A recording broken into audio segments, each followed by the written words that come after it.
Good afternoon. And, conservatism as a global experience, I think classically we can only talk about conservatism as a global experience because I think the idea itself is very Anglophone. And there itself, there is conservatism, there are so many adjectives, there are so many prefixes, so many suffixes, and it varies across the Atlantic. The English conservatism is not American conservatism. Burke's conservatism is not Jeffersonian conservatism, which can be classical liberalism. So definitions about conservatism, and this is the only ism which is not mortal, which is the only ism which has not been made redundant by history, because it is not an ideological rage. It is not an activist position. It is a political position. It is not revolution. It is restoration, taking control back. So definitions are deceptive. In a world where the middle is shrinking and where the marginal is the new mainstream, seeking the conservative, particularly of the classical vintage, is a very tedious task. So we ask, can every right-wing government in power today claim to be conservative? Is it populism, which is a very problematic word, that is the all-inclusive political noun of our time, populism? Is it that what overwhelms conservatism today? Are we witnessing a conservative crack-up, or are we witnessing a conservative revival? We may be able to answer these questions if we step back from the hyperbole. Hyperbole is a very unconservative trait, and right-wing triumphalism, whether it is in Washington or Warsaw or wherever, and return to the classicism of this, really what I said, Anglophone idea. So what is conservatism after all? My favorite definition comes from a recent, I won't go to a classical work of Burke or Strauss or Jefferson, but I'll go to a recent American writer who wrote a book called The Reactionary Mind. By the reactionary mind, he means the conservative mind, because conservatism is actually a reaction. In Europe, it was a reaction to the revolution, the French Revolution. And in America, it is just contrary to the European experience, it is not passive, it is active, because America, it is not history that defines conservatism, it is more imagination. It is more imagination, it's a living experience. It is about permanent change, to conserve that change. So, according to this American writer, the reactionary mind, it's a good, very evocative phraseology. He said, conservatism is the private life of power. So conservatism, he says, is a meditation and a theoretical rendition of the felt experience of having power, seeing it threatened and trying to win it back, That is the operative word, to take control. Brexit, take control. Even if the Trumpian upsurge is what?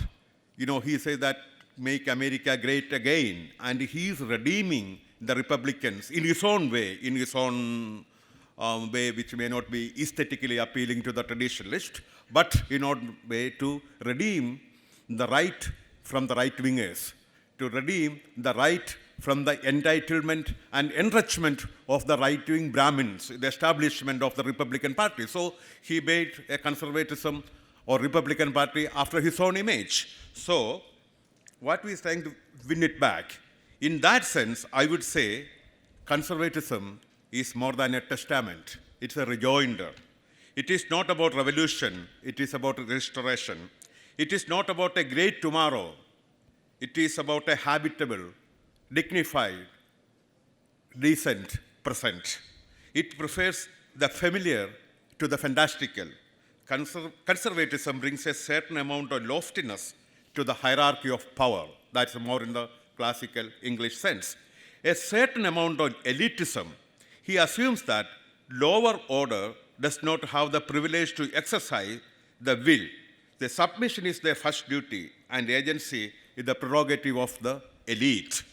Historically, the conservatives have favored liberty for the higher orders and constraint for the lower orders. When inequality, the equality in European sense, threatens the freedom of the conservatives, because it is not the freedom itself, it is a threat to the freedom, but it is not the threat of the freedom that is upsets him, but it is the extension of that freedom. That we can apply the same argument today to the identity politics. For in that sense, extension is a loss of his own, the conservative freedom. I quoted him rather extensively because it makes a lot of sense today. The conservative hates disruption. He resents eruption from the below that breaks the ideal. The extension of freedom across the newly added plazas of identity politics, ranging from gender to race, poses a new threat to the freedom of the classical conservative. In the politics of change, conservative is the non-revolutionary. So, is conservatism threatened today, or is it changing, or is it reviving? I think the most obvious case study is Brexit. You know, the conservative party today is not what the Bible of conservative journalism, the Spectator, 1 year ago called the zombie party. You know, it is no longer a zombie party. How it happened?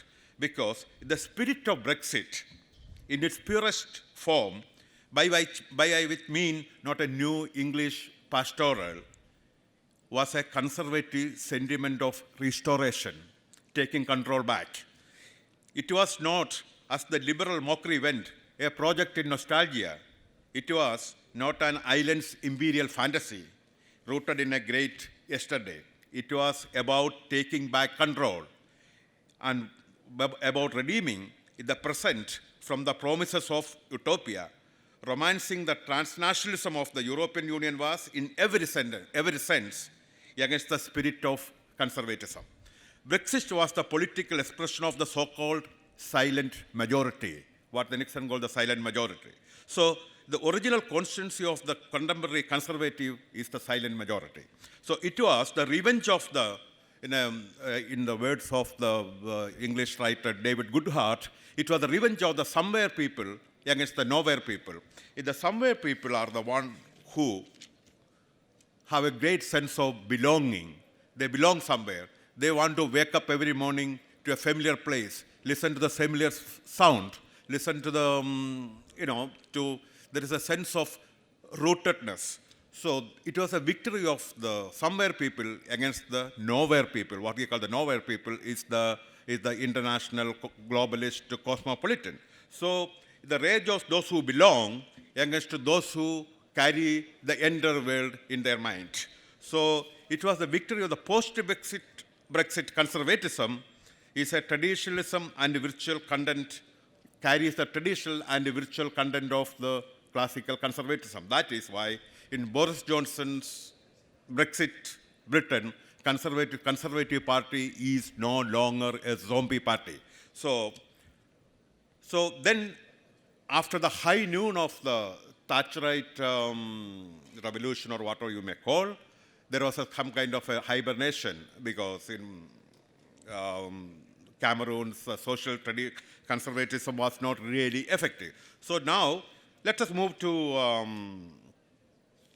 across the Atlantic in the Trumpian upsurge. That is totally different, because American conservatism is the English conservatism, the European conservatism is all about tradition, caution, moderation. They are the three operative words: tradition, caution, moderation. He prefer the familiar to the to the unknown, and so prefer the today, a beautiful today, to a great utopia. So in Trump, but Americans conservatism is all about change, the perpetual change. It is about because they are not burdened by history, because their politics, the finest form of American politics is more by the imagination is what drives American politics. But Trump, in his own way, revived the American conservatism, but in the aesthetics, as I said earlier, maybe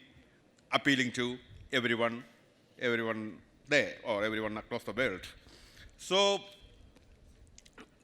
today, I will just say one more second. Today, where the threat to conservatism comes from, I think there's a new insurgency.